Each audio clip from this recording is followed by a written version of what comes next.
बिस्मिल्लाहिर्रहमानिर्रहीम। अस्सलाम वालेकुम। उम्मीद है आप सब खैरियत से होंगे। कुकिंग क्रिस्पी फूड में आपका वेलकम है। मैं आपकी खिदमत में हाज़िर हूँ एक और टिप्स के साथ। मैं आज आपको बताऊंगी कि जो काकरोच और लाल बेग बहुत ज़्यादा छोटे छोटे कीड़े मकोड़े किचन में हर जगह पाए जाते हैं, उनसे बचने के लिए कौन सा हमें फार्मूला इस्तेमाल करना चाहिए जिससे ताकि हम लोग सुकून से रह सकें। मैं आपको दो टिप्स दूँगी। पहली टिप मैं आपको दूँगी बोरिक पाउडर की और चीनी की। बोरिक पाउडर आमतौर पे मिल जाता है, जो भी कैरम बोर्ड खेलते हैं बच्चे, ये बोरिक पाउडर उस पर इस्तेमाल किया जाता है और मार्केट में आराम से दस्तयाब हुआ। इससे ये है कि आप थोड़ी सी अगर एहतियात और इस्तेमाल करें इसको, तो आप ये काकरोच वाली गंदगी से बच सकती हैं। इससे बहुत सी बीमारियां फैलती हैं, पेट का दर्द हो गया, डायरिया हो गया, उसके बाद उल्टी वगैरह हो गई, ये काफ़ी चीज़ें इंसान को नुकसान देती हैं। जिसके लिए मैंने बोरिक पाउडर मैंने 1 टेबल स्पून लिया है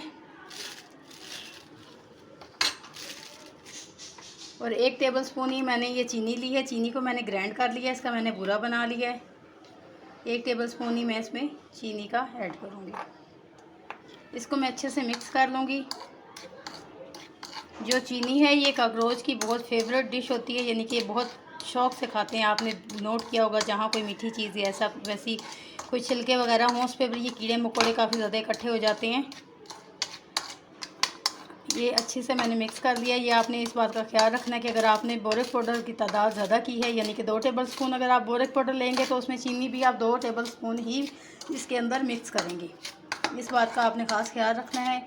और इससे कोई नुकसान ऐसा नहीं है कि आप कहें जी अगर मैंने बर्तनों में इसको रखा है या फेंका है या कहीं किसी बर्तन के साथ लग गया है तो इससे कोई नुकसान होगा, बच्चे वगैरह के किसी हाथ से लग जाए तो तब भी इससे कोई नुकसान नहीं है। ये छिड़क दूँगी जहाँ आपको लगे कि आपके घर में काकरोच वगैरह कीड़े मकोड़े चलते फिरते हैं, तो इस जगह पे हम इसको फैला देंगे। अगर बर्तनों के साथ ये लगता भी है तो इससे कोई ख़ास नुकसान नहीं है। आप धोकर बर्तन को इसी तरह इस्तेमाल कर सकते हैं। हाँ जी, टिप नंबर 2 है जी, बोरिक पाउडर लेंगे हम 1 टेबल स्पून,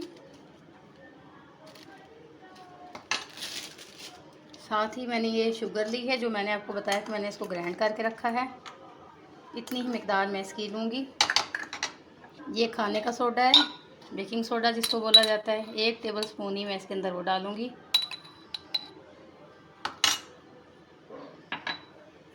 ये आटा है, 1 टेबल स्पून इसके अंदर मैं आटे का डालूँगी। ऐसे आप थोड़ा ज़्यादा भी कर सकते हैं।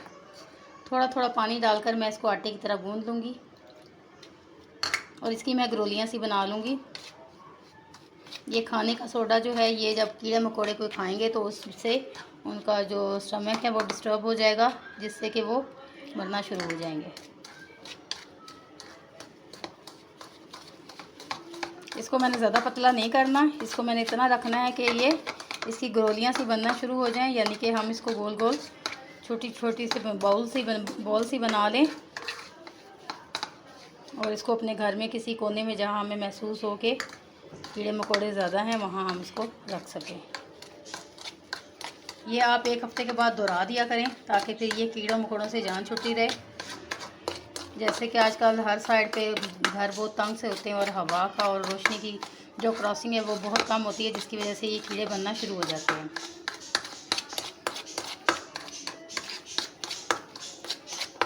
ये इस तरह झाग सी बनना शुरू हो जाएगी। इसके अंदर मैं 1 टेबल स्पून मज़ीद आटे का डालूँगी।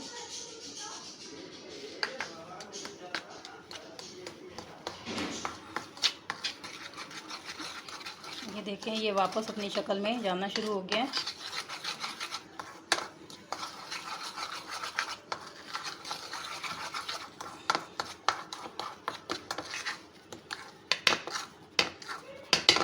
अब इसको मैं जहाँ जहाँ मैंने रखना है इसको मैं थोड़ा थोड़ा ऐसे लगा कर, या अगर आप ज़्यादा सख्त नहीं करें क्योंकि गर्मी है, गर्मी की वजह से हम इसको अगर ज़्यादा सख्त करेंगे तो ये फ़ौरन से खुश्क हो जाएगा, जिससे कि असर नहीं होगा। ये मैं ऐसे इसकी ग्रोलियाँ सी बनाकर, आपने फील किया होगा कि मैंने पहले भी बनाकर ये लगाई थी, जिससे काफ़ी अफाका हुआ, हमारे कीड़े काफ़ी ख़त्म हो गए। तो मैंने सोचा मैं ये आपके साथ भी शेयर करूं ताकि आप भी अगर इनकी वजह से परेशान हैं तो आपकी परेशानी ख़त्म हो जाए। मैं ऐसे कोनों में इसको लगा दूँगी, जहाँ जहाँ कीड़े आते हैं आप वहाँ पे इसको इस्तेमाल करें। इंशाल्लाह बहुत अफाका होगा और आपके इनसे जान छूट जाएगी।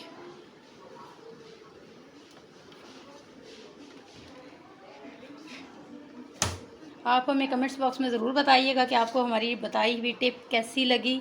आप हमारी वीडियो को देखिएगा, लाइक कीजिएगा, चैनल को सब्सक्राइब कीजिएगा, अपनी दुआओं में याद रखिएगा। जहाँ भी रहें खैर आफियत से रहें। अगली वीडियो तक के लिए अल्लाह हाफ़िज़।